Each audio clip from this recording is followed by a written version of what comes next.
It's Messi!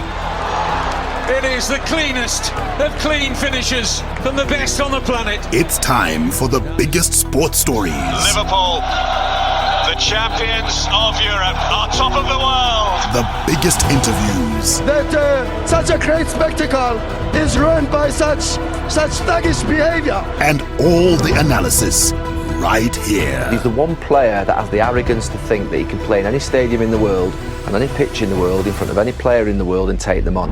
Every weekday, it's my sport, it's your sport. It's ZiFM Sport. Let's join the team for the biggest show in the world of sport on ZiFM Stereo. My station, your station. It's a Monday evening and it is absolutely epic because the weekend that was had lots of sporting events, whether your team was on the winning, losing or even on the drawing side. I'm sure it was entertaining for you. Hopefully you had a good weekend, Zimbabwe, and indeed had a good Monday. We're about to make it better here on ZiFM Sport on your favorite station, my station, your station, ZiFM Stereo. And the team that is going to do exactly that are Mike Madoda, Chris Midzi, Alois Bunjira. My name is Barry Manandi and our producer who makes it all happen is Sean Tafire Nyika. What can you look forward to today? Well, in international sports news, Bulls director of rugby Jake White savored his inaugural Currie Cup title as a coach after his team won a thrilling final over the Sharks at Loftus Versfeld 26-19 in extra time. We'll take you around the world in 60, beginning down under, where ahead of the Australian Open next week, Naomi Osaka said she would be willing to undergo 2 more weeks of quarantine to play at the Tokyo Olympics. In Pakistan, Mohammad Hafiz has been left out of the T20 international squad for the series against South Africa after failing to resolve a disagreement over quarantine arrangements. And we'll touch down in the United States, where Patrick Reed delivered the perfect message to silence his critics by completing a dominant 5-stroke victory at the Farmers Insurance Open. We'll take a brief break immediately after our international sports news when we give you Manic Monday, our play of the day. And then the second half of the show is all about the Castle World Football Report. We kick off at Chan, where defending champions Morocco swept Zambia aside with an impressive 3-1 victory to set up a semi-final showdown with hosts Cameroon. In the DStv Premiership, Orlando Pirates coach Joseph Zimbauer was delighted after El Clasico, the Soweto derby, after his side collected an important win against Kaizer Chiefs after their recent inconsistent form. We'll also go to Spain, where Real Madrid assistant coach David Bertoni said Los Blancos will keep believing they can chase down La Liga leaders Atletico after their shock 2-1 home defeat by Levante. And we also have updates from the Premier League, Serie A, as well as the German Bundesliga. Time for our power play, and today it's the turn of Marshmallow and Halsey. This one is called Be Kind. Hi, this is Alexandra Maseko, and I'm the national basketball team captain, and you're listening to ZiFM Sport.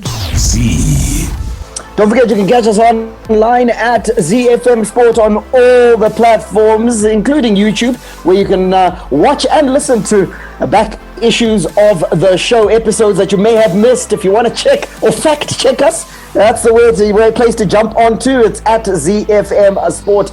Our individual handles are at Mike Madoda, at Chris Midzi, at Gazaman14 for Alois Bunjira, at Sean Tafire Nyika, and I'm on at Barry Manandi. Remember, later on, we're looking at the Currie Cup final that was. It was Bulls who prevailed at home at Loftus Versfeld against the Sharks. We're going to dive deep into that encounter. But first, a local sports news roundup.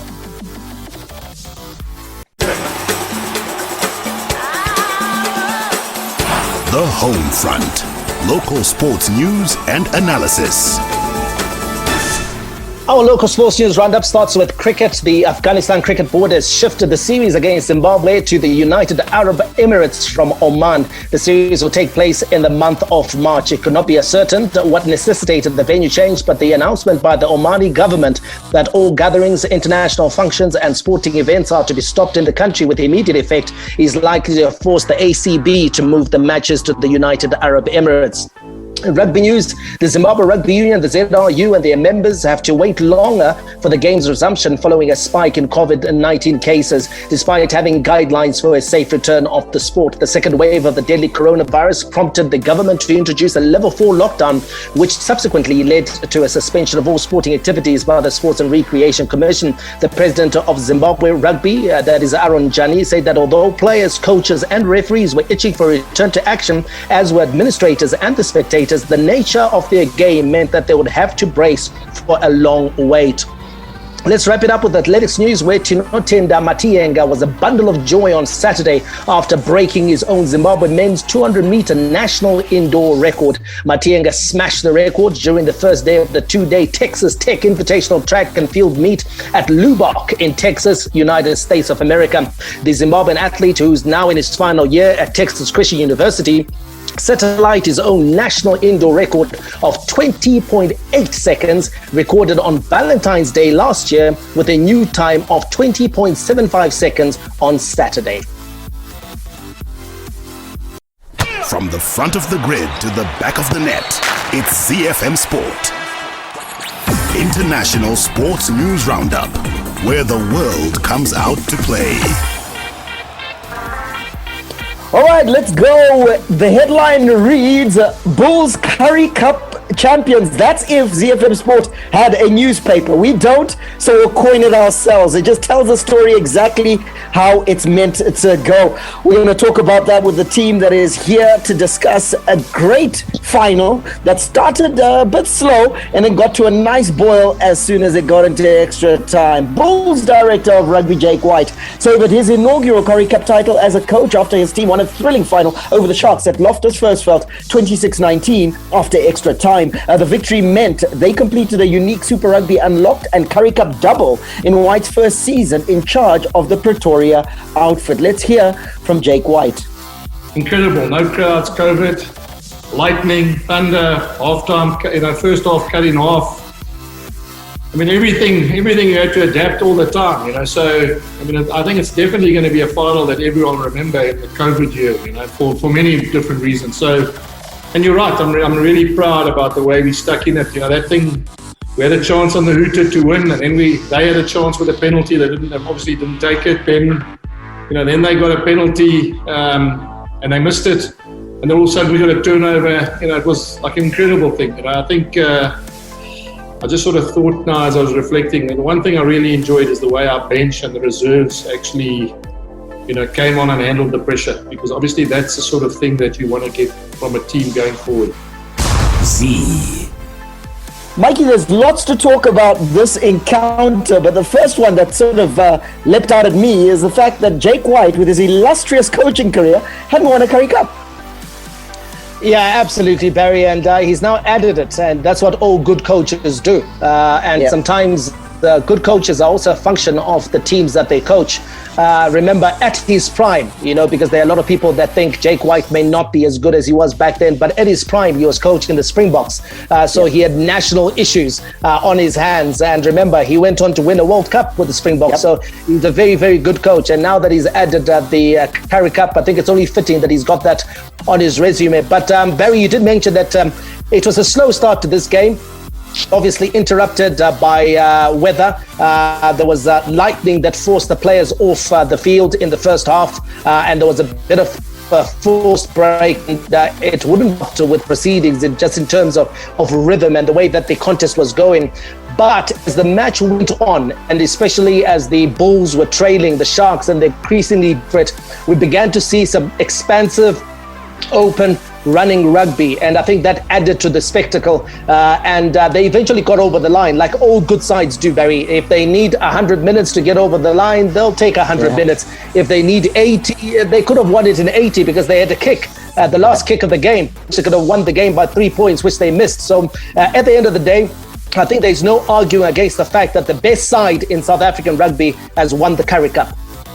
Absolutely, and for long periods in that game, as Mike is rightly pointing out, everybody, at least the Sharks fan, and everyone in Durban perhaps, thought that the Sharks were going to pull this off, especially when they were leading 19-9 over a Bulls side that we expected to be a lot closer to the Sharks. The thinking was that the Sharks would be able to see this out, but let me tell you, there was a lot of fight in that Bull, wasn't there, Chris? There was a lot of fight from that Bulls side. I think what was almost surprising for me was how the Sharks almost managed to let the Bulls back in the game. If you take a look at, I think it's the first 30 or so minutes, you could see the fact that the Sharks were in it to win it, but there's a bit of sloppy play that started happening with the Sharks as further and further into the game, and I think that's exactly what the Bulls managed to capitalize on in order to get themselves over the line. The Bulls were clinical, a lot more clinical than the Sharks were. The Sharks were missing significant opportunities throughout that game, especially even in extra time where they needed to, I think it was a kick that needed to go over, didn't manage to pull it off, and that I think was problematic for the Sharks, is that they weren't clinical enough.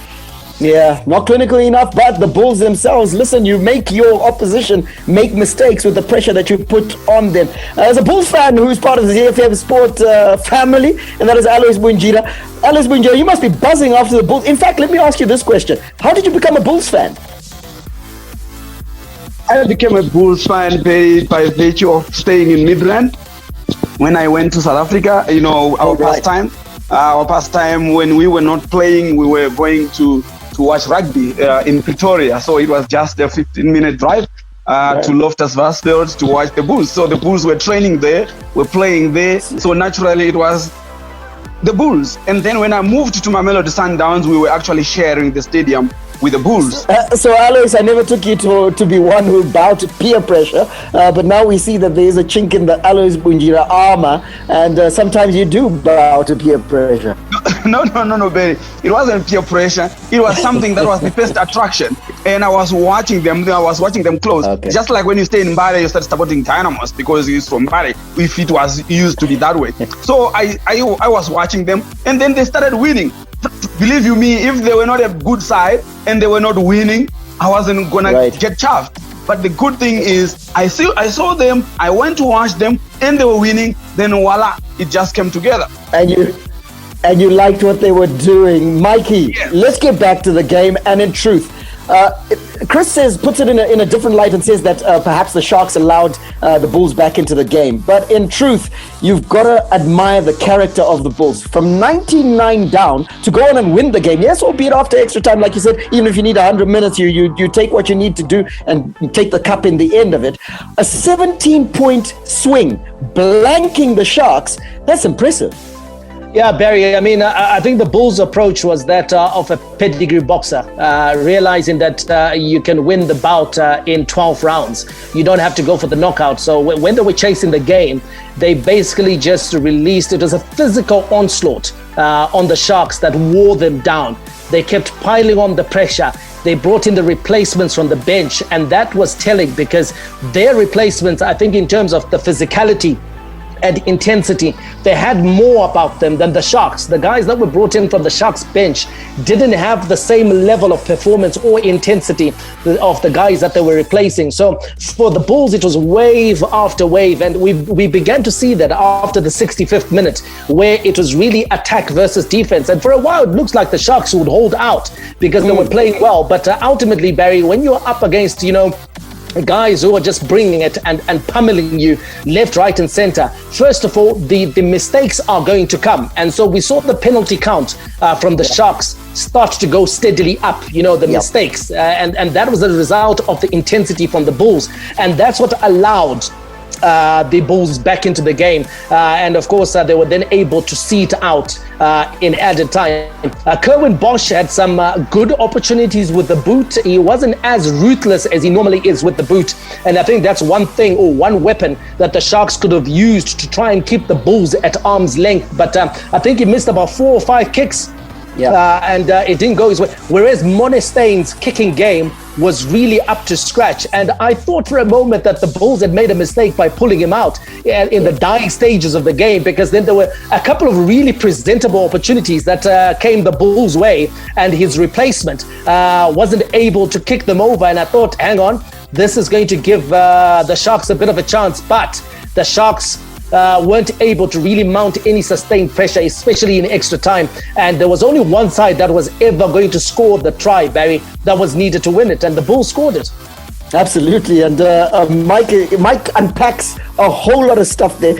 He talks about the kicking because when you look at Mornay Steyn when he was on the field, he was fantastic with the boot, rather ruthless. We talked about Cohen Bosch, Chris, on Friday, saying that the Bulls would need to be disciplined because Cohen Bosch could put you away if you gave him chances. Perhaps the pressure of the day got on top of him, but you then also look at Chris Smith, the replacement fly half for Mornay Steyn for the Bulls, that 83rd minute penalty where he could have sealed the game in regulation, he missed as well. So you could see that this, albeit that there weren't any fans, it certainly speaks to the fact that pressure is pressure, and a cup final is a cup final.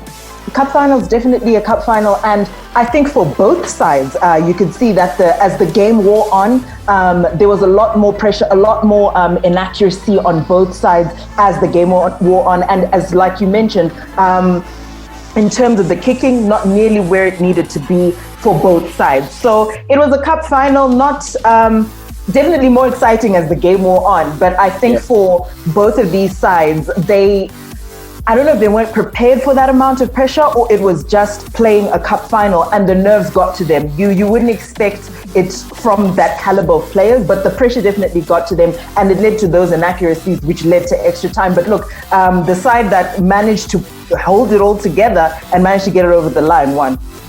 Let's make a deep dive into what you mentioned, Mike, about there was only one side that was going to score the try, and you talked about the Bulls' pressure.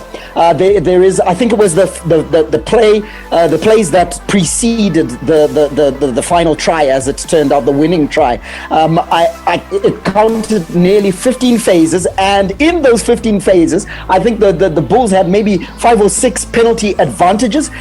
You mentioned, I think it was you on Friday, that the team that had more discipline would win this match. I think the one thing that we missed out in that statement, or that you missed out in that statement, was that it would go all the way to extra time and you had to keep your wits about you, which the Sharks failed.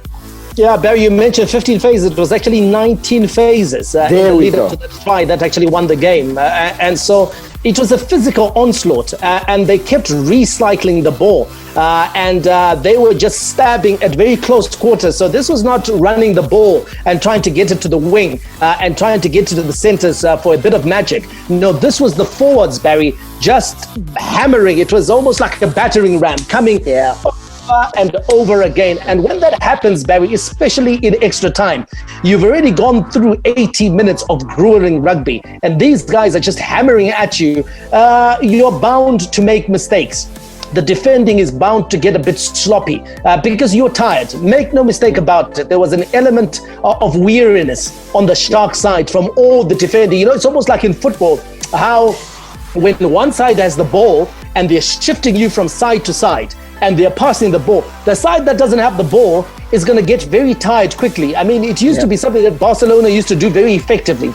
They used to hang on to the ball so much and for so long and shift it so much. By the time that the game got to the 60th minute, the other side was so knackered that they couldn't chase after anything. And that's the approach that was used by the Bulls. They just kept hammering away, Barry. And in the end, they got over the line. The Sharks just weren't there in extra time. I think the weariness, the intensity of the game got to them. I want to perhaps dive into the mentality. Mentality is a big thing in sport, and the best person to talk us through this is probably Alois Bunjira.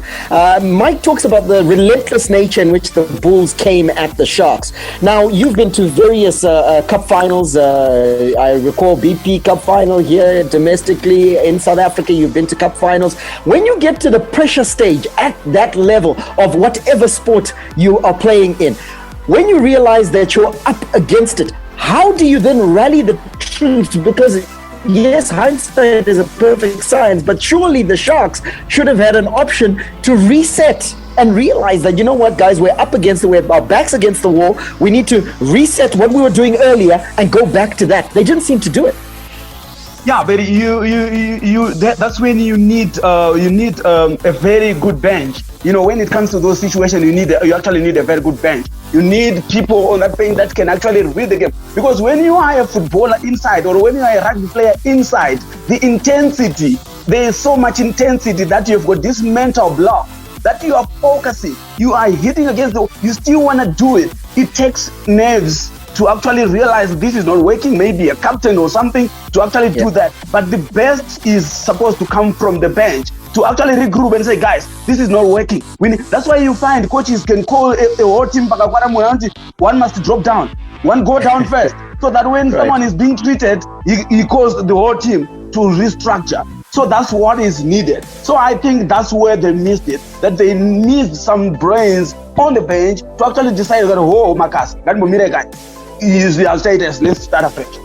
And Barry, if the Sharks were to win it, they're going to have to win it in 80 because we talked about the experience, the size, the speed, and the know-how being on the Bull side, and it showed in extra time. You take a look at a player like Cornel Hendricks. I mean, he's a guy who left South African rugby, went to play abroad.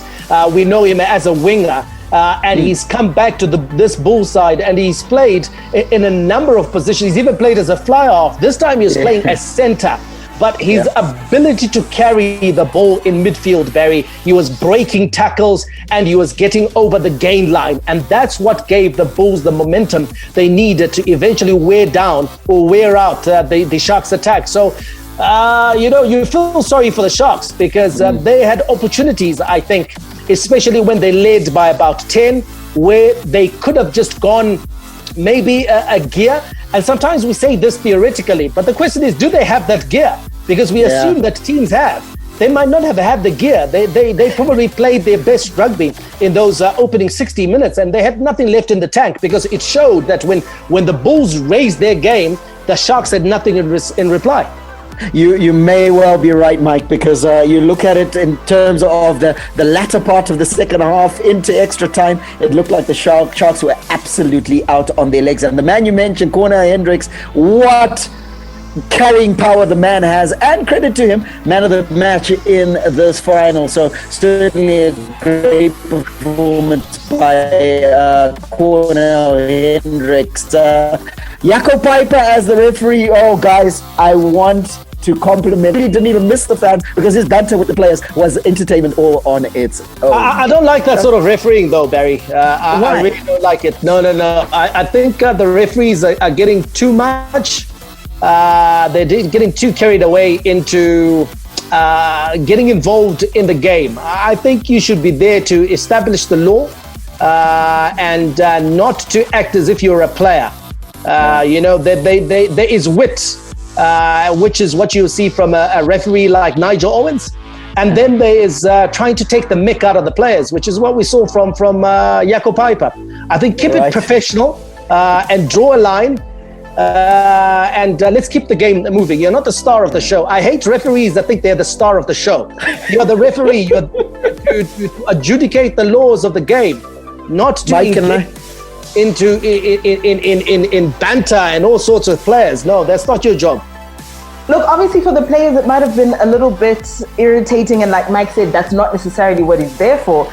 But to be honest, for some chunks of that game, it was almost really good entertainment value. And I, quite frankly, enjoyed the banter between him and the players. Yeah, but he's supposed to serve the players first before he serves the TV audience. That's his TV audience is not his job. His primary job is to adjudicate the laws.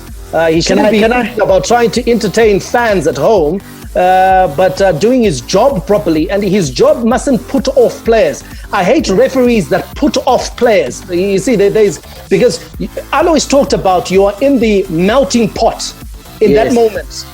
Okay? We don't need to add in the psyche of a referee in that equation.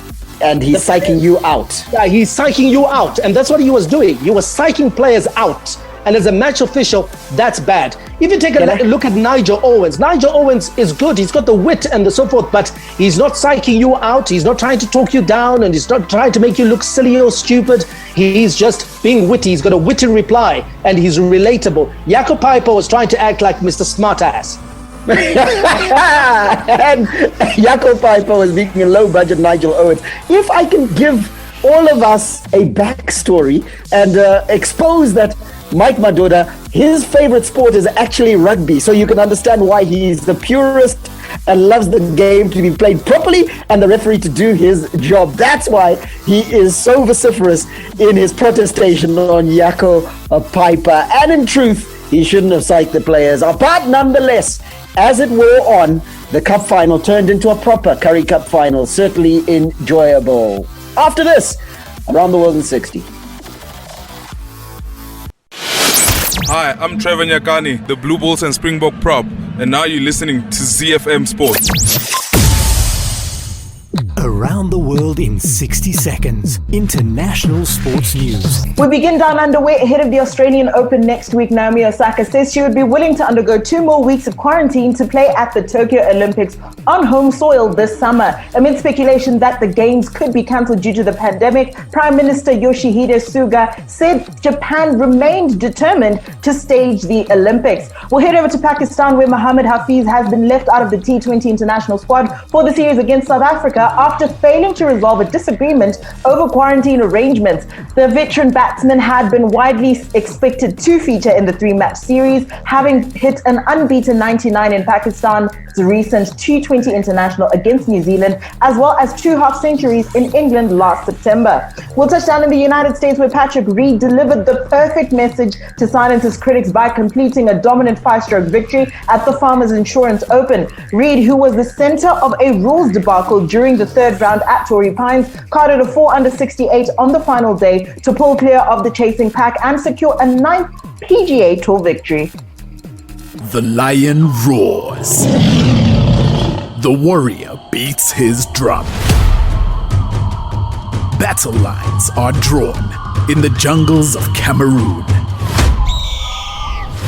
It's your Chan 2021 report on ZiFM Sport.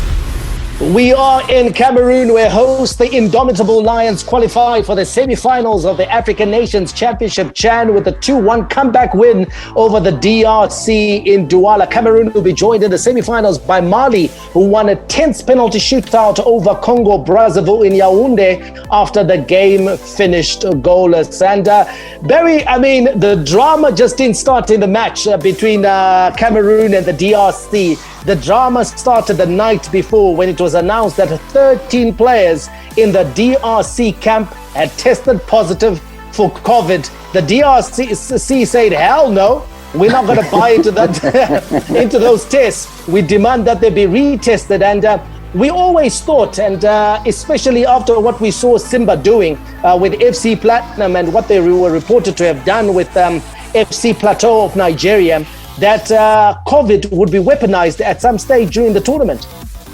Yeah, and it was in the sense that of those 13 players who tested positive. Later on, look, the retest was done, and ultimately I think there were only 3 players that ultimately tested positive for COVID. But in truth, that's weaponization of COVID, because what you're doing to your opponent is not just about removing key players. You're also upsetting their mentality. Their focus on the game is upset, because now they're focusing on the fact that no, these guys want to do anything and everything to win this match. So it destabilizes the camp. And I'm a little upset about that, because it moves our football back into the dark ages.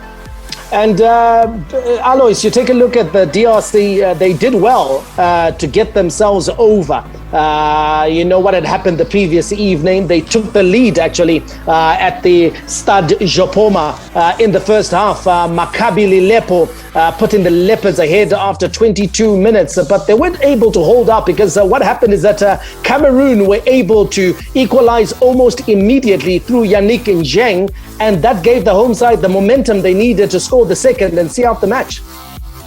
Yeah, of course, Mike. You know, whenever you are playing at home, you always want to do well. You always want to excite your fans, and obviously the world is watching. You know, and obviously Cameroon, they actually assembled a very good team. They was very serious about this tournament, and DRC did well, like you say, to actually come from those issues that happened the previous night, to actually have the mentality to actually get into the field and say, let's go on and play. Probably with a very good psychologist, you know what, you can actually be told, you know what, let's punish Cameroon for what they did to us. You know, you want people that tell you that. You want people that can actually instill that anger into you, convert the anger into energy to actually go out and play. Probably that was it. But you know what, you wanted to do this to us, we're going to punish you for that. So they went with that. Unfortunately, Cameroon quickly equalized. But I'm sure that if Cameroon didn't equalize early enough, it could have gone wrong for Cameroon, because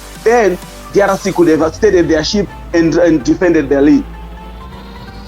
Well, in Sunday's quarterfinals, defending champions Morocco swept aside Zambia 3-1 to set up a semi-final showdown with the host Cameroon. In the other quarterfinal, Guinea beat Rwanda 1-0 courtesy of a thumping free kick. Rwanda, though, doing all the playing, and they will be kicking themselves how they let that one slip. They could have been going to the semi-finals, but let's come back to Southern Africa, guys. It was El Clasico time, the Soweto derby, Chris, at the Orlando Stadium.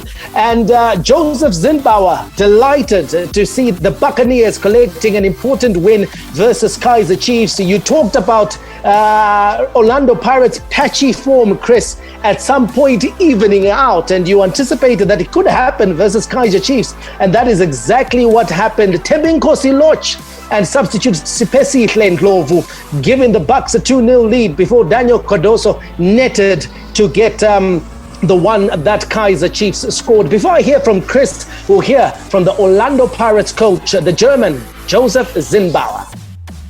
Tough game. In the first half, I think we was the better team. Second half, we have the goal. And then we won't play more counter-attack. I think we have also the opportunities we can score earlier. I have to see the pictures, but I think penalties, not one. I think in the first half also, but the biggest things was for me in the close to the end in the first half, Magarini and Lodge completely alone. I think you make the second goal, then I think the game it's close to finished, and it's easier for us in the second half. But now you see Kaizer Chiefs have the quality, especially with the long and the high balls in the box. The crosses, always crossing. It's not easy to defend, but compliments keeper Richard make a good game. The defense lines also, it's not easy against these guys. Lodge is man of the match. You see, I think it's top for the top game, defense and offense. But I think in the general, you have a team effort today, and I think deserved the 3 points. Chris is understandably delighted because they've got over that patchy run of form. They've got over their patchy run, and what a way to get over the patchy run than the Soweto derby. If you take a look at that entire match, I think you could see that Kaizer Chiefs was significantly outplayed by Pirates, and you could see that if Pirates continue this form, they're going to climb up continuously. They have a counter-attacking style, don't they, Barry? Orlando Pirates, very quick players, especially in wide areas. And Thembinkosi Loch coming out in the post-match interview saying that we knew that they had slow defenders and we were going to get in and behind them. And that is exactly what happened. Yeah, and in truth, that's a sign that Orlando Pirates had a match plan. I think to an extent, Kaizer Chiefs had a match plan, but unfortunately theirs was superseded. Also, Kaizer Chiefs will kick themselves because they missed a lot of chances. Admittedly, Orlando Pirates also missed a few chances, but you never know because of the dynamics of a game. If you get the first goal, suddenly it changes the dynamics of the game, and Gezana was probably the biggest miss because after a penalty was saved, all he had to do was tuck it into an empty net, failed, and that I think typifies the struggles that Kaizer Chiefs is going through. They are not all together there. So it's a question of whether it's Gavin Hunt or it's the players who are failing to apply themselves, but something is not working at Chiefs. Alois, what's not working? Barry's brought up Gavin Hunt. Is he the problem? I don't think it's entirely to do with Gavin Hunt. I think probably it has to do with the recruitment that is happening at Kaizer Chiefs. I don't really like the way they recruit players, and it's like more of a one-man band. Bobby Montaung, and he doesn't do it well at all. And remember, Kaizer Chiefs also, they had said that they were not going to be recruiting a lot of players this year because of the budgetary issues. They're banned from recruiting. They've got a FIFA ban, so they can't buy any players. Yes, so we all know how Gavin Hunt wants to play football. He has got these type of players. So when he went to Kaizer Chiefs, I think he was actually told that, you know what, we want you to just maintain and be somewhere there at the top. Probably that's what I heard from the grapevine. That's why they're not panicking at all. They say that we just maintain, because they know Gavin Hunt type of players, and they didn't provide those kind of players. Because obviously Gavin Hunt was going to move with 2 or 3 players, especially from his business best team, and he couldn't do that. So they believe that after this season, when they get into next season, they will recruit for Gavin Hunt, and they will play the way Gavin Hunt wants to play. Right now, he has only depended on bringing a few youngsters, which is actually a good thing for the club as well. I think it's actually a blessing in disguise that they've discovered young, good players that have come in as well. So we wait and see. But I still think that it probably has to do with the kind of players that are there and the type of play that Gavin Hunt wants. Well, that defeat for the Amakosi, leaving them in 8th place in the DStv Premiership. Orlando Pirates up to 4th. They trail leaders Mamelodi Sundowns by 8 points after Mamelodi Sundowns won 2-0 over the weekend after they defeated Chipa United. So it's going well for Cabo Yellow. Other results, SuperSport United missed out on an opportunity to keep up the chase with Mamelodi Sundowns and make it an all-Pretoria affair at the top, which it still is, but they now trail by 5 points after they were held to a 1-1 draw by Swallows, who are in 3rd.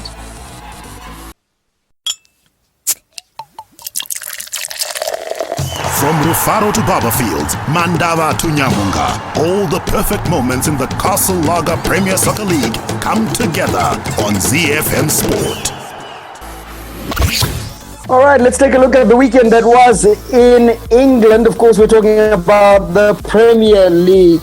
Everton upended at home 2-0 by Newcastle United. Newcastle that has been struggling. Crystal Palace 1-0 victors over Wolves.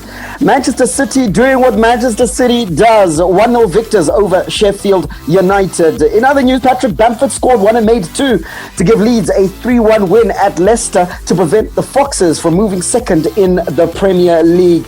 Alois, the first time that Leeds has beaten a supposed a top 6 side, a side in the top 6, and Leicester is exactly that. And so this will go well, and it probably went well with a nice glass of wine for Marcelo Bielsa, because he'll say his project is well on course. Yeah, I think that they're doing well, Barry, considering that they got promoted this season, and probably their focus was to maintain a good position in the EPL, and I see them doing that. I see them finishing probably in the mid-table, but it's actually a good thing that at last they've beaten a team that is in the top 6. It gives confidence. It brings a very good big boost to the players. And like you're saying, I think the coach could do well with a very nice glass of wine and actually say, you know what, here we go. This could be the beginning of good things. If we can beat Leicester, we can beat any other team. I think it's a moral boost for the team, for confidence as well, because they're now saying, you know what, Leicester has been beating teams. If we can beat them, we can beat anyone. So they can actually now get into every game with confidence. Well, to put it this way, Barry, they are sitting 15 points ahead of the team that's occupying the 3rd and final relegation spot. So for things to fall apart for Leeds, they'll need to lose 5 games consecutively. And Fulham also win 5 games on the spin for them to actually be dragged into the relegation dogfight. We talk about 40 points being the magical figure in terms of surviving relegation. They are now just 11 points away from that and half a season to go. So Leeds has done very well. Their main target this season will be to maintain their Premier League status.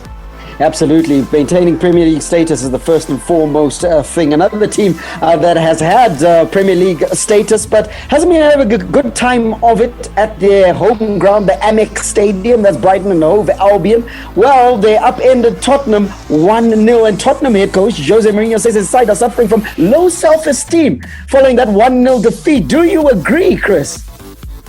I wouldn't call it low self-esteem. I don't think that's what's going on at Tottenham. I think the issue is that the pieces at Tottenham and the plan Mourinho had has fallen apart because they don't have Harry Kane at the moment. I think he was a key piece, and not being able to play as they have throughout the season, that Kane and Son combination, playing almost defensively and just trying to get a goal on the break. I think that's not necessarily going to work anymore because they don't have the key piece, which is Harry Kane. So unless Jose Mourinho comes up with a new plan for this period where he doesn't have one of his key players, there's going to be problems at Tottenham. I don't think it's a self-esteem problem. I think it's a Mourinho problem. A Mourinho problem, not a self-esteem problem, says Chris. Other results: West Bromwich Albion 2-2 draw with Fulham. Southampton upended at home 1-0 by Aston Villa. The Villains going great guns in the Premiership. Chelsea under Thomas Tuchel, their first victory, 3-0 under the new manager, of course, 3-0 over Burnley. Stubborn usually Burnley, but Chelsea making it look easy. And then Liverpool 3-1 victors over West Ham United. They seem to have turned a corner and found their mojo. In the game of the weekend, or supposedly was supposed to be, Manchester United were held to a 0-0 draw by an understrength Arsenal at the Emirates Stadium as they lost ground to Manchester City at the top of the table. Mikey, you got to say to yourself that a lot of people are talking about the Manchester United story, but I'm of the view that this result is more an Arsenal victory in inverted commas, because Arsenal was expected to be swatted aside by this Manchester United that seems to have found a way. Well, this United side, if it wants to challenge for the title, these are the games that they're going to have to learn to win. Arsenal was missing a number of key players. We talked about Bukayo Saka, he wasn't there. Pierre-Emerick Aubameyang, he wasn't there. We talked about Kieran Tierney on Friday, he wasn't there. And Manchester United, to be honest, was almost full strength, but you felt that Arsenal at periods actually shaded the game. So I think United will be disappointed because it's not just the result, it's also about the big picture. And the big picture is that this past week has been a disastrous week for Manchester United. They were 6 points ahead of Liverpool. They're now 1 point ahead of Liverpool. They were just 1 point behind Manchester City. They're now, what is it now? They are 3 points, and I think Man City's got a game in hand. So it's a week that has seen Manchester United lose ground. But I get the feeling that over the course of the next 2-3 months, there are going to be many ebbs and flows in this season. Barry, the story has not yet been written. The final chapter hasn't been written. It's going to be exciting, but United is going to have to learn to win these games. Their record versus the top six is very poor. They haven't beaten any of the top six over the last year. So any of the traditional top six, they failed to get a result. So United needs to learn to win the big matches. Yeah, win those games against the traditional big six. They must, the top six, that is. They must, and also get Bruno Fernandes firing in those games. In all of the games, he hasn't scored in open play and hasn't provided a single assist. That is not the sort of form that gets you to win the championship. And I would like to recommend that Mike Madura starts a church because he held faith with Bamford in his Patrick Bamford in his fantasy team this past weekend. A goal, 2 assists, done. Heading into Spain now for a quick review of La Liga this past weekend. Real Valladolid lost to Huesca 3-1. Sevilla 2-0 against Eibar. Valencia 1-0 against Elche. Real Madrid assistant coach David Bertoni says Los Blancos will keep believing they can chase down La Liga leaders Atletico Madrid even after their shock 2-1 home defeat by Levante. Alois, you take a look at that. They're 10 points behind Atletico Madrid. Is this a realistic assertion, taking a look at their current form? It's just probably at best he is waffling now. That is just waffling. There's no way that they're going to catch Atletico Madrid, especially with the way Atletico Madrid are going about their business right now, and with their current form right now, there's no way that Real Madrid can catch up. This I can actually see Atletico Madrid has got this to lose for themselves, and I don't see them letting up, especially against Real Madrid. Maybe Barcelona, but definitely not Real Madrid. And speaking of Atletico Madrid, Luis Suarez fired in 2 goals as a clinical Atletico Madrid thrashed Cadiz 4-2 away in an action-packed game to march 10 points clear at the top of La Liga. Villarreal and Real Sociedad drew 1-1. Getafe and Alaves came to a 0-0 draw, and Granada and Celta Vigo also came to a 0-0 draw. Barcelona forward Antoine Griezmann labelled Lionel Messi a legend after the superstar captain dominated headlines in Barca's 2-1 victory over Athletic Club. Quick look at that table, the La Liga table. Atletico Madrid sitting right at the top, Barcelona in second, Real Madrid in third, and Sevilla sitting in 4th place. There's some more action tonight. Real Betis versus Osasuna. Alcohol may be hazardous to health if consumed to excess. The operation of machinery or driving after the consumption of alcohol is not advisable. Not for sale to persons under the age of 18 years. Castle Lager is more than just beer. It's pure liquid gold, crafted from the finest local ingredients to deliver a taste that is somewhat dry, somewhat bitter, but never sweet. It's the taste that stood the test of time. It all comes together with a castle. Right, let's give you the rest of your European roundup, starting in Italy. Serie A, Torino and Fiorentina. La Viola playing out a 1-0 draw. Spezia beaten at home by Udinese 1-0. Cagliari and Sassuolo could not be separated 1-1. Genoa, emphatic winners on the road. They beat Crotone 3-0. Napoli beat Parma 2-0. Roma beating Verona 3-1. Now, Atalanta coach Gianpiero Gasperini has refused to criticize his players after their 3-1 defeat to Lazio. The loss was Ledea's first of the year. Elsewhere, Romelu Lukaku scored a brace as Inter Milan kept the pressure on Serie A leaders AC Milan 4-0 with a 4-0 win over Benevento. Milan beating Bologna 2-1 earlier on Saturday, and the champions Juventus beating Sampdoria 2-0. Quick look at the top of the table. Milan are leading the way, followed by Internazionale. Roma is now in third and Juventus are in fourth, but they have a game in hand, as do Napoli, who are in fifth position. Let's go to Germany, the Bundesliga. Stuttgart 2-0 victors over Mainz. Union Berlin and Mönchengladbach in a 1-0 draw. Eintracht Frankfurt beating Hertha Berlin 3-1. Werder Bremen and Schalke 04 drawing 1-0. Cologne beating Arminia Bielefeld 3-1. Wolfsburg 3-0 victors over Freiburg. Bayern Munich crashing Hoffenheim 4-1. Barry, you've got to say that was entirely unexpected. But the form of Thomas Müller, I mean, yes, we talk about the goals of Robert Lewandowski, but Thomas Müller is the engine of that team. He's making things tick, especially in attack. He certainly is, and when he's on song, then Bayern Munich are on song as well. So we could be seeing the resurgence, the regenesis of the Hansi Flick Bayern Munich that scores goals for fun. In the other two matches played in Germany, Christoph Nkunku fired in a second-half winner as Leipzig beat Bayer Leverkusen 1-0 to tighten their hold on second place and open up a 5-point lead over third place Eintracht Frankfurt. And Borussia Dortmund snapped a 3-match winless streak by easing to a 3-1 victory over Augsburg in the Bundesliga on Saturday. Alois, have you been impressed by the manner in which Leipzig has almost gate-crashed into the party at the top of the table in Germany? Because listen, we're used to normally talking about Bayern Munich, Borussia Dortmund, Werder Bremen and teams like that, but Leipzig is now becoming a regular fixture in the Champions League.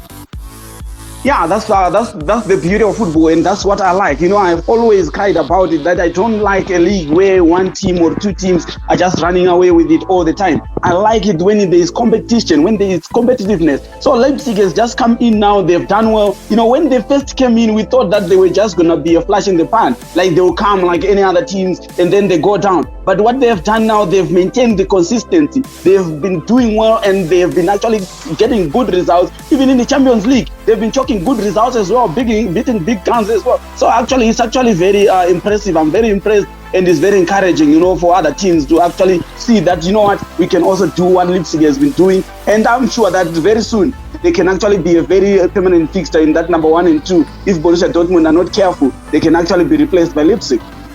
Talk about Borussia Dortmund, Chris. They're in 6th place. They trail the champions Bayern Munich by 13 points. And I think it's fair to say they're going to struggle to make up that distance before the end of the season. Realistically, for Dortmund, is it about qualifying for the Champions League, maintaining that Champions League status? I think that's what it's about at this point. The points difference between them and the top, and also taking a look at their current form. They've been patchy, they've been grinding through games. So I think it's just now at this point, realistically, about making the top 4. Well, that's all we have for you in our European wrap. And Barry, we're back tomorrow to do this all over again. Absolutely. I was about to say, that's all we have in the show generally. We'll catch you tomorrow. May God richly bless you. That's my story, and I'm sticking to it. Manande, out. And it's Messi! It is the cleanest of clean finishes from the best on the planet. The biggest sports stories. Liverpool, the champions of Europe, are top of the world. The biggest interviews. That such a great spectacle is ruined by such thuggish behavior. And all the analysis right here. He's the one player that has the arrogance to think that he can play in any stadium in the world and any pitch in the world in front of any player in the world and take them on. Every weekday, it's my sport, it's your sport. It's ZiFM Sport on ZiFM Stereo. My station, your station.